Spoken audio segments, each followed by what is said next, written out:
How's everybody doing? My name is Anthony Brian Logan, and today I bring you a very tragic story out of San Antonio, Texas. And it's tragic because of the loss of human life, but there's much more to the story than those that passed away. You're talking about the Zetas cartel. You're talking about human trafficking. You're talking about shady trucking companies. You're talking about a lot of different things. But before I go down the rabbit hole of what happened here, I just want to give you a brief synopsis, a brief overview of what's happening. Now, yesterday, early in the morning, late at night, however you want to see it, Sunday, July 23rd, 2017, right around 12:30 a.m., a truck, like a big 18-wheeler, was discovered in the back of a Walmart parking lot by a Walmart employee, and it was very suspicious. Now, once the police get there, they discover at least 10 people deceased in the back of the trailer, with about 38 or 39 in a runner trailer. Now, these people had come from Mexico and Guatemala. That is the basis of the story, but how we've gotten here is different depending upon who you ask. Now, the man named James, I forget his whole name, but I'll put that in the box below. He's 60 years old. He's from Clearwater, Florida. He was working for a company out of Schaller, Iowa. And he said that his job was to bring the trailer from Iowa to Brownsville, Texas, because his boss in Iowa had sold that particular trailer to a guy in Mexico. And Brownsville was going to be the drop-off point in the meetup point. So it was like, okay, we sold the trailer, drive it down there, and the guy will come pick it up and bring it to Mexico. That was his official story.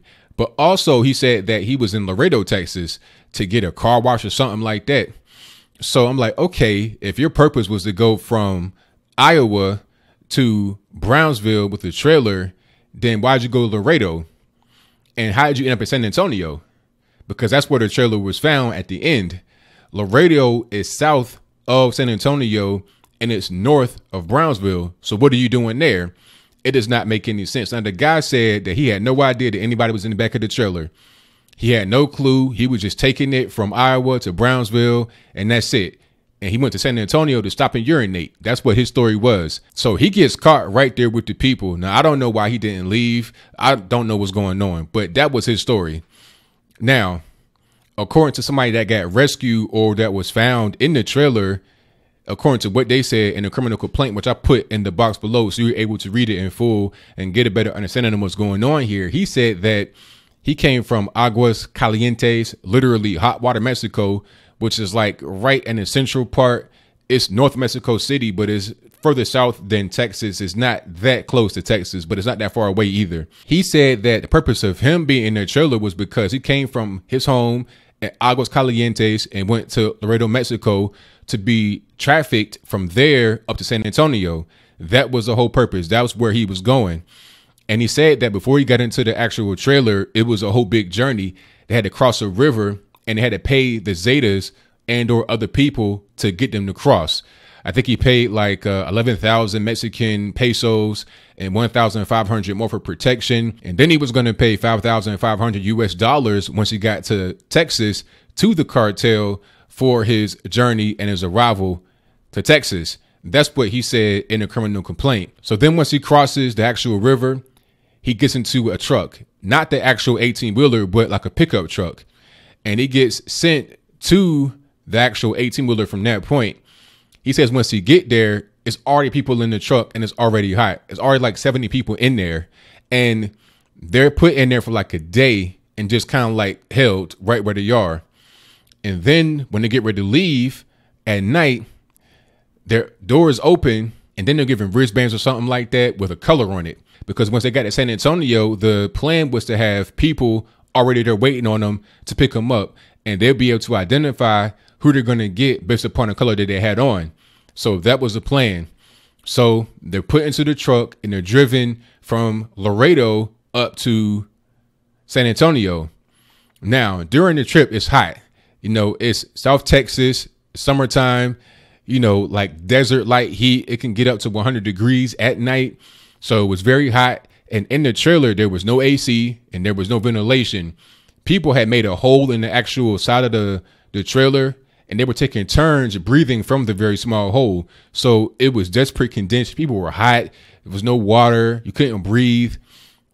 So it was a tumultuous trip. Now, they said that they were in the back of the trailer making noise to get the driver to stop because of the conditions. They couldn't breathe. It was no water, but the driver did not stop. until he got to San Antonio in the back of the Walmart. Now, once he got to the Walmart, like I said earlier, there was already people there waiting on him. It was 6 black SUVs. They opened the door from the outside, and then everybody pretty much scattered into their respective SUVs and were driven away.